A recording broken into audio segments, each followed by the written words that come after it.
Hello दोस्तों, नमस्कार। मैं राहुल शुक्ला आप लोगों का एक बार फिर से स्वागत करता हूं आपके अपने परिवार जिसका नाम है नज़र एकेडमी। जैसा कि आप लोग जानते हैं कि आज का दिन बहुत ही पावन दिन है।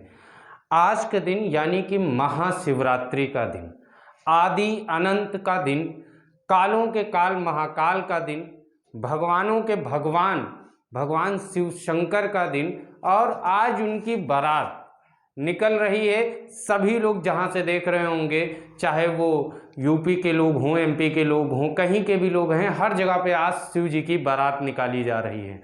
तो उसी में हम आप लोगों के लिए, नज़र परिवार आप लोगों के लिए एक छोटा सा वीडियो लेकर के आया है, जिसमें आज हम लोग ये जानने की कोशिश करेंगे कि जो शंकर भगवान के 12 ज्योतिर्लिंग हैं वो कहाँ स्थित हैं, उनकी आखिर महिमा क्या है, उनकी कहानी क्या है, वो ज्योतिर्लिंग क्यों यहाँ पर स्थापित हुए, कैसे स्थापित हुए, इन सब के बारे में जानेंगे।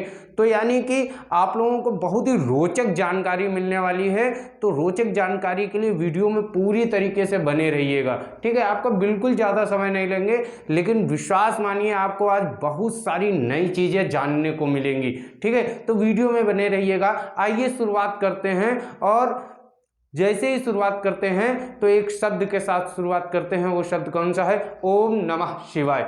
देखिए, जैसे ही हम शुरुआत करते हैं 12 ज्योतिर्लिंगों के बारे में जानने के लिए, तो हम लोग जानते हैं कि 12 ज्योतिर्लिंग का एक स्रोत हमारे पुराणों में दिया हुआ है, जो पढ़ा जाता है।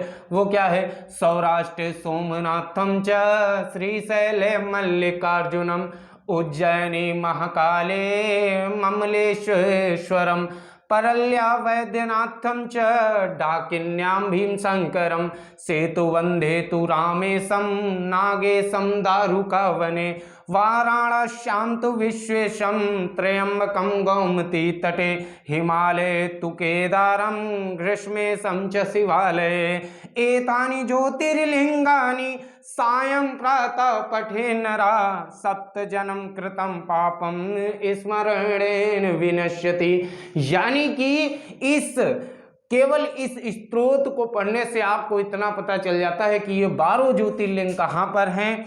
जैसा आप लोग देख रहे होंगे कि सौराष्ट्र सोमनाथम च, सौराष्ट्र में सोमनाथ मंदिर है। श्रीशैल्य मल्लिकार्जुनम, श्रीशैल में आंध्र प्रदेश के श्रीशैल्य में मल्लिकार्जुनम ज्योतिर्लिंग स्थित है। तो 12 ज्योतिर्लिंग के बारे में बताया गया, और आखिरी में देखिए इस स्त्रोत में क्या कहा गया? एतानि ज्योतिर्लिंगानि, इन ज्योतिर्लिंगों के बारे में पढ़ने पर सायं प्रातः पठे नरा, यानी शाम को, और प्रातः यानी सुबह पढ़ने पर सप्त जन्म कृतम पापम, सप्त जन्म मतलब 7 जन्मों में जो आपसे जानकर भूल कर किसी भी तरीके के जो पाप हो गए हैं, स्मरणेन विनश्यति, यानी जो आपको याद भी हैं और जो नहीं भी याद हैं, वो सब क्या हो जाएंगे? विनश्यति, यानी कि वो सब ही क्या हो जाते हैं? माफ हो जाते हैं, क्षमा कर देते हैं। कौन? आदि अनंत हमारे महादेव जी।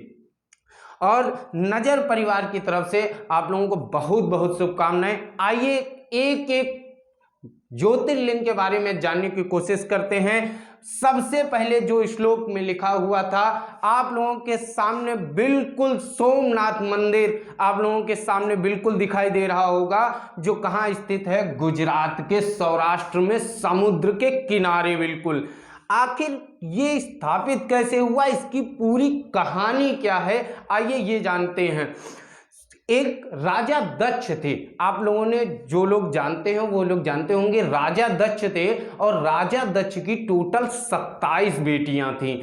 उन 27 बेटियों की शादी राजा दक्ष ने चंद्रदेव से कर दी। चंद्रदेव ने 27 बेटियों से शादी कर ली, परंतु वो रोहिणी नाम की अपनी पत्नी से ज़्यादा प्रेम करते थे। तो भाई बाकी सारी उनकी बेटियां राजा दक्ष के पास पहुंची और कहने लगी कि पिताजी, वो मात्र रोहिणी से ही अधिक प्रेम करते हैं, रोहिणी को ही अधिक समय देते हैं, हम लोगों को अधिक समय नहीं देते हैं। तो राजा दक्ष ने चंद्रदेव को समझाया कि आप ऐसा क्यों करते हैं, आपके लिए सभी समान हैं, आपके लिए क्या है, सभी समान हैं। लेकिन चंद्रदेव नहीं माने। चंद्रदेव मात्र रोहिणी को ही अपना सब कुछ मानते थे, उन्हें विशेष स्थान देते थे, बाकी को नहीं देते थे, जिसमें राजा दक्ष क्रोधित हो जाते हैं और श्राप दे देते हैं। श्राप, ऐसा श्राप देते हैं कि आपको क्षय हो जाए। क्षय मतलब जो चंद्रदेव की जो तीव्रता है, जो उनकी रोशनी की चमक है, वो क्या हो जाए, कम हो जाए। चंद्रदेव बहुत ही घबरा जाते हैं और वो आदि अनंत महादेव के पास दौड़ करके जाते हैं। वो कहते हैं मुझे इस पाप से माफ कर दीजिए। तो उनको शंकर भगवान कहते हैं, सॉरी ब्रह्मा जी के पास में कहते हैं कि ये मेरा क्या उपाय है, मैं इससे कैसे बच सकूं। तो ब्रह्मा जी कहते हैं कि आप जाइए और शंकर भगवान की पूजा कीजिए जा करके। वो शंकर भगवान की सौराष्ट्र नामक स्थान पर आकर के पूजा करते हैं और वहाँ पर शंकर भगवान उत्पन्न हो जाते हैं। वो अपनी माफ़ी मांगते हैं और कहते हैं कि मुझे इस श्राप से मुक्त कर दीजिए। तो तभी शंकर भगवान कहते हैं कि मैं श्राप से मुक्त तो नहीं कर सकता, लेकिन हाँ इतना वरदान तुम्हें जरूर दे सकता हूँ कि जैसे जैसे तुम्हारी क्षय गिरेगी तो वैसे वैसे तुम्हारी क्षय बढ़ेगी भी। तो आज आप लोग विज्ञान में भी पढ़ते हो कि एक समय ऐसा आता है कि चंद्रमा की रोशनी और चंद्रमा का आकार घटता है धीरे धीरे, और फिर धीरे धीरे जब बिल्कुल अमावस्या का दिन आ जाता है, चंद्रमा दिखाई नहीं देता, उसके बाद में फिर वो अपने आकार में आने लगता है और पूर्णिमा वाले दिन वो पूर्ण रूप से आपको दिखाई देता है। ये थी कहानी काहे की आपके गुजरात में जो सोमनाथ मंदिर है वो क्यों स्थापित हुआ, वहां शंकर भगवान किस तरीके से स्थापित हुए, इस बात की। आइए थोड़ा और जानते हैं। जो महमूद गजनवी था उसने इसी सोमनाथ मंदिर पर 17 बार आक्रमण किया था। देखिए आपको आध्यात्मिक जानकारी के साथ साथ आपको जीएस वाला भी पोर्शन मिलने वाला है, यानी कि आपको ये सारी चीजें पूछी जा सकते हैं कि किसने आक्रमण किया था, कितनी बार आक्रमण किया था। तो महमूद गजनवी ने यहाँ 17 बार आक्रमण किया था। महमूद गजनवी का केवल एक उद्देश्य था, सोमनाथ मंदिर को क्या करना, लूटना। सोमनाथ मंदिर को क्या करना, लूटना। सोमनाथ मंदिर जो था वो सबसे पहले सोने का ही मंदिर था, लेकिन बाद में ब्रह्मा जी ने इसे चांदी का रूप दिया, कृष्ण जी ने इसे चंदन की लकड़ियों का निर्माण किया, और सबसे लास्ट में सरदार जो आज हम लोगों के सामने सोमनाथ मंदिर है वो सरदार वल्लभ भाई पटेल जी के द्वारा निर्मित है, जो सोने का बना हुआ है। आप लोग दर्शन भी कर सकते हैं सोमनाथ मंदिर के, ये श्रृंगार के रूप में दर्शन है, और ये सिंपल बिना श्रृंगार के उनके दर्शन की फोटो है। आप लोग ये भी एक जानकारी जानकर और रोचक होंगे कि सोमनाथ मंदिर का जो शिवलिंग, जो ज्योतिर्लिंग है, वो 12 ज्योतिर्लिंग में सबसे बड़ा ज्योतिर्लिंग है। ठीक है, चलिए ये जानकारी आप लोगों को मिली होगी। अब चलते हैं दूसरे ज्योतिर्लिंग पे। जो दूसरा ज्योतिर्लिंग है मल्लिकार्जुन मंदिर, मल्लिकार्जुन ज्योतिर्लिंग, जो कहाँ स्थित है, आंध्र प्रदेश के श्रीशैलम में। आंध्र प्रदेश के श्रीशैलम में आप जब दक्षिण साइड में जाएंगे तो आप देखेंगे वहाँ के अधिकतर मंदिर इसी आकृति में बने होते हैं, काफ़ी ऊंचे होते हैं, काफ़ी बड़े होते हैं। ठीक है, श्रीशैलम, और यहाँ पर आप श्रीशैलम ज्योतिर्लिंग के दर्शन भी कर सकते हैं। श्रीशैलम आखिर मंदिर की स्थापना कैसे हुई? ये एक पर्वत पर स्थित मंदिर है, उस पर्वत का नाम है कुंजा। क्या नाम है? कुंजा। कुंजा पर्वत पर श्रीशैलम मल्लिकार्जुन मंदिर स्थित है। आखिर इसकी पूरी कहानी क्या है? एक बार भाई शंकर भगवान और पार्वती जी बैठे थे और उनके पुत्र कौन, गणेश जी और दूसरे कार्तिकेय जी। तो पार्वती जी और शंकर जी ने सोचा कि इन दोनों का विवाह करा दिया जाए, लेकिन विवाह पहले किसका कराया जाए, गणेश जी का या कार्तिकेय जी का? तो दोनों लोगों ने सोचा कि चलो ठीक है, एक प्रतियोगिता रखते हैं। प्रतियोगिता क्या रखी गई? प्रतियोगिता रखी गई कि चलिए आप लोग एक ब्रह्मांड का चक्कर लगा करके आइए। कार्तिकेय जी तो मोर पे सवार हो गए और ब्रह्मांड के चक्कर लगाने के लिए निकल गए, लेकिन गणेश जी बहुत ही चतुर थे। उन्होंने तुरंत दिमाग लगाया और वो अपने चूहे पे बैठे और माता और पिता के चक्कर लगा लिए। क्यों? क्योंकि माता को धरती के समान माना गया है, पिता को आकाश के समान माना गया है। तो आकाश और धरती मिलकर ही क्या किसका रूप बनाते हैं? ब्रह्मांड बनाते हैं। तो यानी उन्होंने ब्रह्मांड के चक्कर लगा लिए और उनका व्यय, इससे कार्तिकेय जी क्रोधित हो जाते हैं और वो कुंजा पर्वत पर आकर के रहने लगते हैं। बहुत बार मनाने पर भी, शंकर और पार्वती जी के मनाने पर भी वो वापस कैलाश पर्वत पर नहीं आते हैं। आखिरकार दोनों लोगों को एक ज्योतिर्लिंग के रूप में सदैव सदैव के लिए श्री शैलम में विराजमान होना पड़ता है। और आज भी वहाँ की मान्यता है कि अमावस्या के दिन आज भी शंकर जी और पार्वती जी वहाँ आकर के अपने बेटे कार्तिकेय से मिलते हैं। ठीक है, तो आप लोगों को ये जानकारी कैसी लगी कमेंट बॉक्स में जरूर बताते रहिएगा। चलिए अगले ज्योतिर्लिंग पर चलते हैं, और जो बहुत ही फेमस है आजकल युवाओं में, अधिकतर युवाओं को देखते हैं कि अपने स्टेटस पर, अपने नाम के बाद में और हर जगह पर वो महाकाल बाबा का नाम जरूर जोड़ते हैं। कालों के काल महाकाल बाबा का मंदिर या ज्योतिर्लिंग मध्य प्रदेश के उज्जैन में स्थित है और उज्जैन का राजा भी कहा जाता है। एक रोचक बात आपको बताते हैं कि उज्जैन में कोई भी राजसी परिवार रात में नहीं रुकता।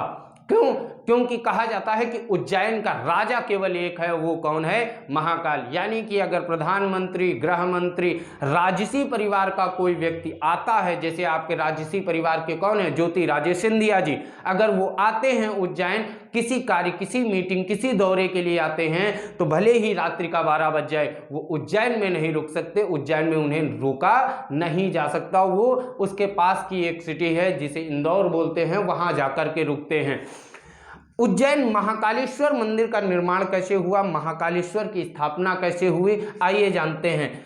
जो उज्जैनी नगरी थी, उज्जैनी नगरी के राजा थे चंद्रसेन जी, राय चंद्रसेन जी। उनके नगर में, उनके महल में एक तांत्रिक आता है और एक चिंतामणि उन्हें भेंट रूप में देता है। जैसे ही वो चिंतामणि राय चंद्रसेन के पास में आ जाती है, उनका राज्य का विस्तार 4 गुना हो जाता है। वो चक्रवर्ती के रूप में विस्तार करने लगते हैं अपने राज्य का।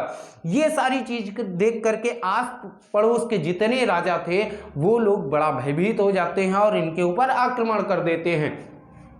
जैसे ही इनके ऊपर आक्रमण करते हैं, ये बंदी बना लिए जाते हैं और इनको कारागार में भेज दिया जाता है। लेकिन राय चंद्रसेन जी वहां भी अपनी हिम्मत नहीं हारते और एक शिवलिंग का निर्माण करते हैं और क्या करते हैं, वहां पर पूजा करने लगते हैं। किसकी? शंकर भगवान की पूजा करने लगते हैं। वहीं पर एक महिला आती है और उसके साथ उसका लड़का आता है। वो लड़का मात्र 5 वर्ष का होता है और देखता है कि वो राय चंद्रसेन जी एक लिंग की पूजा कर रहे हैं। वो अपने घर जाता है, मिट्टी का एक लिंग बनाता है, एक शिवलिंग बनाता है और उसकी पूजा करने लगता है। माता बार बार उसे बुलाती है कि बेटा आ जाओ, खाना खा लो आकर के, लेकिन वो ध्यान में होता है, सुनता नहीं है।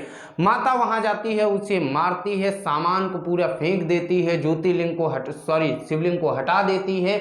लेकिन कुछ ही पल के बाद देखते हैं कि वहां पर अपने आप एक भव्य शिवलिंग उत्पन्न हो जाता है। तो एक चीज याद रखिएगा, महाकाल ज्योतिर्लिंग ही केवल एक ऐसा ज्योतिर्लिंग है जो स्वयं उत्पन्न होने वाला ज्योतिर्लिंग है। और एक रोचक जानकारी देना चाहते हैं, महाकाल ज्योतिर्लिंग ही एक ऐसा ज्योतिर्लिंग है जो दक्षिण मुखी ज्योतिर्लिंग है। क्या है? दक्षिण मुखी ज्योतिर्लिंग है, यानी इनका मुख किस तरफ है? दक्षिण मुख की तरफ है।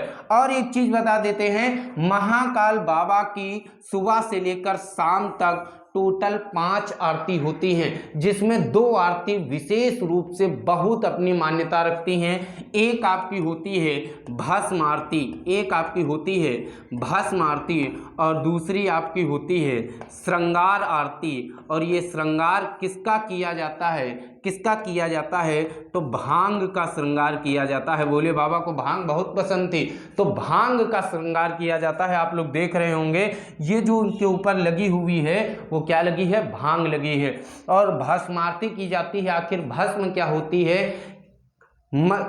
महाकाल मंदिर के जस्ट बगल में ही एक शमशान है। वहाँ ये प्रभु की माया है कि वहाँ रात्रि में एक लाश जरूर जलती है और उसी लाश की ताजी राख ला करके अघोरी वही राख से शंकर भगवान महाकाल बाबा के ऊपर छिड़कता है और उसे ही भस्मार्थी कहा जाता है। अगर आप लोग कभी जाइएगा तो भस्मार्थी जरूर लीजिएगा। और इनका नाम महाकाल क्यों पड़ा? महाकाल इसलिए पड़ा क्योंकि कहा जाता है कि कालों के काल महाकाल हैं। अगर किसी व्यक्ति की अकाल मृत्यु लिखी हुई है, यानी रोड एक्सीडेंट, किसी बीमारी से वो अपने निश्चित समय के पहले अगर वो उसके मृत्यु लिखी हुई है, तो यदि वो बाबा महाकाल के दर्शन कर लेता है तो उसके ऊपर से अकाल मृत्यु हट जाएगी। चलिए अगले मंदिर पर चलते हैं, ओमकारेश्वर ज्योतिर्लिंग मंदिर। ओमकारेश्वर ज्योतिर्लिंग जो मंदिर है भैया, ये भी एमपी में ही स्थित है। कहाँ? एमपी में ही स्थित है और इंदौर के खांडवा जिले में स्थित है। कहाँ पर स्थित है? इंदौर के खांडवा जिले में स्थित है। इंदौर के खांडवा जिले में स्थित है और किस नदी के किनारे है? तो गोमती नदी के किनारे है। किस नदी के किनारे है? गोमती नदी के किनारे मंदिर ये स्थित है, ओमकारेश्वर ज्योतिर्लिंग। ठीक, चलिए अगले मंदिर पर आते हैं और अगला मंदिर है आपका वैद्यनाथ मंदिर ज्योतिर्लिंग, जो झारखंड के देवगढ़ में स्थित है। आप लोग देख भी रहे होंगे, झारखंड के देवगढ़ में। इसकी कहानी क्या है? इसकी कहानी जानने के पहले आप लोग दर्शन कर सकते हैं कि पुजारी जी के द्वारा उनके ऊपर बेलपत्र और जल चढ़ाया जा रहा है और आपके सामने वैद्यनाथ मंदिर है। अब देखिए, आपको एक चीज दिख रहा होगा, क्यों रावण ने अपना सिर काटा, और वो भी किसके सामने? शंकर भगवान जी के सामने।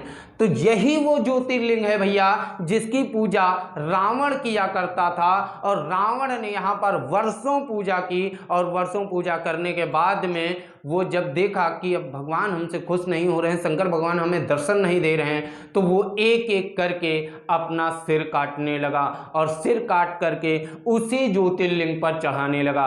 भगवान खुश होते हैं और उसे दर्शन देते हैं। रावण कहता है कि आप सदैव सदैव के लिए यहीं विराजमान हो जाइए, और उसकी बात मान करके, अपने भक्त की बात मान करके वो सदैव सदैव के लिए वैद्यनाथ में ही, यानी कि देवगढ़ में ही स्थापित हो जाते हैं। ये कहानी थी आपके किसकी? वैद्यनाथ मंदिर यानी वैद्यनाथ ज्योतिर्लिंग, जो झारखंड के देवगढ़ में स्थित है।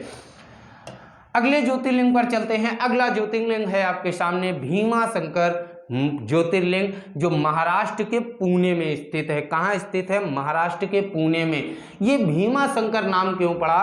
क्योंकि यहाँ पर एक भीम नाम का राक्षस रहता था। उसको खत्म करने के लिए भगवान शंकर स्वयं उत्पन्न हुए थे और उसका वध किया था। तभी के यहाँ के लोगों ने भगवान शंकर से प्रार्थना की कि आप सदैव के लिए यहीं पर स्थापित हो जाइए। तब से भीमाशंकर के रूप में भगवान शंकर वहीं पर विराजमान हो गए और उस ज्योतिर्लिंग को, इस ज्योतिर्लिंग जो आप सामने देख रहे हैं, इसे भीमाशंकर के नाम से जाना जाता है। जो भीम एक राक्षस था, इसको मारने के लिए शंकर भगवान स्वयं उत्पन्न हुए थे। ठीक है, अगला मंदिर है रामेश्वरम। जब हम लोग रामायण पढ़ते हैं तो इसके बारे में जिक्र आता है, इसके बारे में हम लोग जानते हैं। आइए जानते हैं क्या हुआ था, रामेश्वरम मंदिर का निर्माण कैसे हुआ, रामेश्वरम में साक्षात भगवान शिव शंकर का वास कैसे हुआ। रामेश्वरम जब माता सीता को रावण चुरा करके लेकर चला गया था, तो वहां पर क्या हुआ कि राम भगवान और लक्ष्मण भगवान के द्वारा समुद्र के किनारे भगवान शंकर की पूजा की गई और भगवान की शंकर की पूजा करने के बाद में राम भगवान ने तय किया कि हम चढ़ाई करेंगे। तो जब शंकर भगवान यहाँ, राम भगवान शंकर भगवान की यहाँ पर पूजा कर रहे थे, तभी शंकर भगवान उत्पन्न होते हैं, उन्हें वरदान देते हैं कि आप विजयी हों, और उन्हें राम भगवान कहते हैं कि आप सदैव सदैव के लिए इस ज्योतिर्लिंग में वास कीजिए। तो शंकर भगवान सदैव सदैव के लिए ज्योतिर्लिंग में वास करते हैं। और आपके सामने ये विशाल काय मंदिर आपको दिख रहा होगा जो रामेश्वरम के नाम से जाना जाता है। और यहीं पर रामेश्वरम में ही, तमिलनाडु में ही एक और विश्व प्रसिद्ध मंदिर है जिसको कहते हैं तिरुपति बालाजी मंदिर। कभी जाइएगा तो बिल्कुल दर्शन कीजिएगा रामेश्वरम के, जो स्वयं ये ज्योतिर्लिंग किसके द्वारा स्थापित किया गया है, भगवान श्री राम के द्वारा। चलिए अगले मंदिर पर आते हैं। अगला ज्योतिर्लिंग है नागेश्वर ज्योतिर्लिंग, जो गुजरात के द्वारका में स्थित है। कहाँ स्थित है? गुजरात के द्वारका में स्थित है। आप लोग देख रहे होंगे, ये देखिए, ये जो मंदिर आपको दिखाई दे रहा है ये कहाँ स्थित है? गुजरात के द्वारका में स्थित है। और आप साक्षात दर्शन कर सकते हैं, सामने आपके तस्वीर है, आप इसके दर्शन कर सकते हैं। अगले मंदिर पर चलते हैं। अगला मंदिर है बाबा विश्वनाथ का मंदिर, जो मात्र उत्तर प्रदेश में एक मंदिर है, बाबा विश्वनाथ का मंदिर। बाबा विश्वनाथ की कहानी क्या है, आखिर काशी की कहानी क्या है, आखिर आइए वो जानते हैं। जो बाबा विश्वनाथ का मंदिर है, तो शंकर भगवान और पार्वती जी ने एक बार सोचा कि समाज का, लोगों का कैसे उद्धार किया जाए, तो उन्होंने शिव और शक्ति के रूप में पृथ्वी पर दो लोगों को भेजा, जो शिव और शक्ति उन्हीं का रूप थे, यानी शिव और शक्ति मतलब माता पार्वती जी, उनको भेजा और उनको यहाँ पर काशी नगरी में एक नगर का निर्माण किया। एक चीज याद रखिएगा, काशी नगरी का निर्माण स्वयं भगवान शंकर ने किया था। इसीलिए कहा जाता है कि भगवान शंकर के त्रिशूल पर ये संपूर्ण नगरी बसी हुई है। संपूर्ण नगरी क्या है? टिकी हुई है। देखिए भैया, आप लोग साक्षात दर्शन भी कर सकते हैं। और यहाँ तक कि शिव पुराण में कहा गया है, ये जितनी कहानी आपको बता रहे हैं ये सभी शिव पुराण में लिखी हुई हैं, कि ये भी कहा गया है कि जब भी किसी युग का अंत होता है या जब भी पृथ्वी नष्ट होती है, तो कहा गया है कि शंकर भगवान काशी को ऊपर उठा लेंगे और जैसे ही किसी नई पृथ्वी का या नई समाज का या नए युग का निर्माण होगा, वो पुनः उसको उसी स्थान पर रख देंगे। यानी कि संपूर्ण धरती पर भगवान के द्वारा अगर कोई रचित धरती कहीं है, स्वयं शंकर भगवान के द्वारा, संपूर्ण ब्रह्मांड को तो ब्रह्मा जी ने रचा, लेकिन शंकर भगवान के द्वारा जो रचित धरती है वो काशी है। और कहा जाता है, बहुत लोग ये चाहते हैं कि मेरा जो अंतिम समय बीते वो कहाँ बीते? काशी में बीते। आइए चलते हैं अगले ज्योतिर्लिंग पर। जो ज्योतिर्लिंग है त्र्यंबकेश्वर ज्योतिर्लिंग, जो महाराष्ट्र के नासिक में स्थित है। ये ज्योतिर्लिंग जो आप ऋषि देख रहे होंगे, इनका नाम है ऋषि गौतम। गौतम ऋषि के आग्रह पर भगवान शिव शंकर यहाँ विराजमान होते हैं और बाद में इनके ऊपर गौ हत्या लग जाती है और ये स्वयं ही वहाँ से चले जाते हैं। ठीक है, लेकिन अगर ये प्रश्न आता है या ये पूछा जाए या ये जानने की जानकारी की जाए कि त्र्यंबकेश्वर ज्योतिर्लिंग का निर्माण या त्र्यंबकेश्वर ज्योतिर्लिंग की स्थापना किसने की, वहां पर शिव शंकर भगवान को कौन लेकर के आया, तो गौतम ऋषि लेकर के आए। और एक रोचक जानकारी हम देना आपको भूल गए, एक चीज याद रखिएगा, बाबा विश्वनाथ का जो प्रेजेंट टाइम में मंदिर आप लोग देखते हैं, उसका तो निर्माण कार्य हर जो सरकार आती है वो कराती है, लेकिन सर्वप्रथम बाबा विश्वनाथ के मंदिर का निर्माण किसने करवाया था, तो अहिल्याबाई होलकर जी ने करवाया था। किसने करवाया था? अहिल्याबाई होलकर जी ने पहली बार बाबा विश्वनाथ मंदिर का निर्माण करवाया था। चलिए अगले ज्योतिर्लिंग पर आते हैं। और अगला ज्योतिर्लिंग है बाबा केदारनाथ, जो कहाँ स्थित है? ये आपका स्थित है आपका उत्तराखंड में। और उत्तराखंड को बोला भी क्या जाता है? उत्तराखंड को क्या बोला जाता है? उत्तराखंड को क्या बोला जाता है भैया? देवों की नगरी। उत्तराखंड को क्या बोलते हैं? देवों की नगरी बोलते हैं। उत्तराखंड के देवप्रयाग में ये मंदिर स्थित है। देवप्रयाग में ये ज्योतिर्लिंग क्या है? स्थित है। अब ये ज्योतिर्लिंग कैसे स्थित होता है? जो पांडव होते हैं, आपने महाभारत का युद्ध पढ़ा होगा, महाभारत देखी होगी आपने, जो पांडव होते हैं, पांडव और कौरव यानी कौरव जो उनके भाई थे, उनके बीच युद्ध होता है महाभारत का। लेकिन पांडव अपने आप में ग्रसित हो जाते हैं कि मैंने अपने ही भाइयों का वध किया, तो उसकी क्षमा के लिए, अपने आत्मा को शुद्ध करने के लिए वो भगवान शिव शंकर के पास जाने की कोशिश करते हैं। लेकिन भगवान शिव शंकर पांडवों से नाराज होते हैं। वो बैल का रूप धारण करके कहाँ चले आते हैं? केदारनाथ में चले आते हैं, यानी देवप्रयाग में चले आते हैं। लेकिन पांडव उनके पीछे पीछे आते हैं और जब देखते हैं भगवान शंकर कि आखिरकार ये यहाँ भी आ गए, तो वो धरती में समाने लगते हैं। जैसे ही धरती में समाने लगते हैं, भीम उसी बैल की पीठ पकड़ लेते हैं और जैसे ही पीठ पकड़ते हैं, उतना पीठ का ही हिस्सा रुक जाता है। इसीलिए आप लोगों ने देखा होगा, जो बाबा, हम यहाँ पर फिगर नहीं लगा पाए, बाबा जो केदारनाथ हैं वो इसी तरीके से बैल की पीठ के आकार के रूप में वहाँ पर विराजमान है। किस रूप में? बैल की पीठ के रूप में वहाँ पर क्या है? विराजमान है। और आप लोगों को एक जानकारी और देना चाहते थे, जब यहाँ पर प्रलय आया था, तो प्रलय कब आया था? 16 जून 2013 को यहाँ पर बहुत ही बड़ा प्रलय आया था। एक ये भी कह सकते हैं कि अगर आप प्रकृति को, अगर आप धर्म को नहीं मानेंगे, अगर आप प्रकृति के साथ खिलवाड़ करेंगे, तो प्रकृति से बढ़कर कुछ नहीं है। कहते हैं ना, कुछ लोग कहते हैं यार जल हमारा क्या बिगाड़ सकता है, पानी की क्या ताकत है, लेकिन जब सुनामी आती है तो वो अपनी ताकत दिखाती है, वो भी जल है। और जो आप जल खराब कर देते हैं, फेंक देते हैं, ऐसे ही बहा देते हैं, वो भी जल है। तो जल के दोनों रूप हैं। बिल्कुल सचेत रहिए कि धर्म के प्रति, अपनी प्रकृति के प्रति सचेत रहिए। चलिए अंतिम ज्योतिर्लिंग पर आते हैं, और आपका अंतिम ज्योतिर्लिंग है घृष्णेश्वर ज्योतिर्लिंग, जो महाराष्ट्र के औरंगाबाद जिले में स्थित है।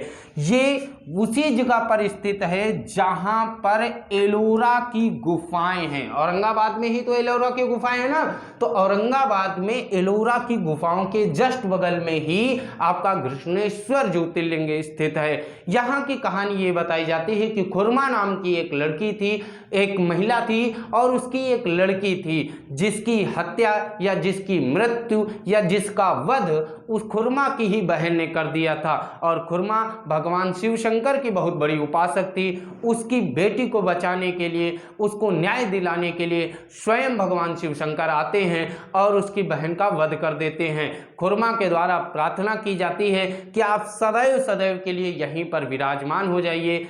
भगवान शिव शंकर उसे वरदान देते हैं और एक ज्योतिर्लिंग में प्रवेश कर जाते हैं, और वहीं पर वो सदैव के लिए क्या करते हैं? वास करते हैं। तो इस तरीके से आपने जाना कि 12 ज्योतिर्लिंग की कहानी क्या है, कहाँ पर स्थित हैं, उनकी महिमा क्या है, उनके अंदर शक्ति क्या है। और कहा जाता है कि बाबा महाकाल के द्वारा एक मंत्र दिया गया, एक स्तोत्र दिया गया, और विश्वास मानिए सुबह और शाम अगर इस मंत्र का आप उच्चारण करते हैं तो आपकी अकाल मृत्यु नहीं हो सकती। और ये अकाल मंत्र क्या है? ओम त्र्यंबकम यजामहे सुगंधिम पुष्टिवर्धनम उर्वारुकमिव बंधनात् मृत्युमुचिरमामृतात्। इसका कहा जाता है, पुराणों में कहा जाता है कि जो व्यक्ति इसका 108 बार रोज क्या करता है? उच्चारण करता है, स्मरण करता है, उसकी अकाल मृत्यु कभी नहीं होती है। चलिए अब मैं आप लोगों के सामने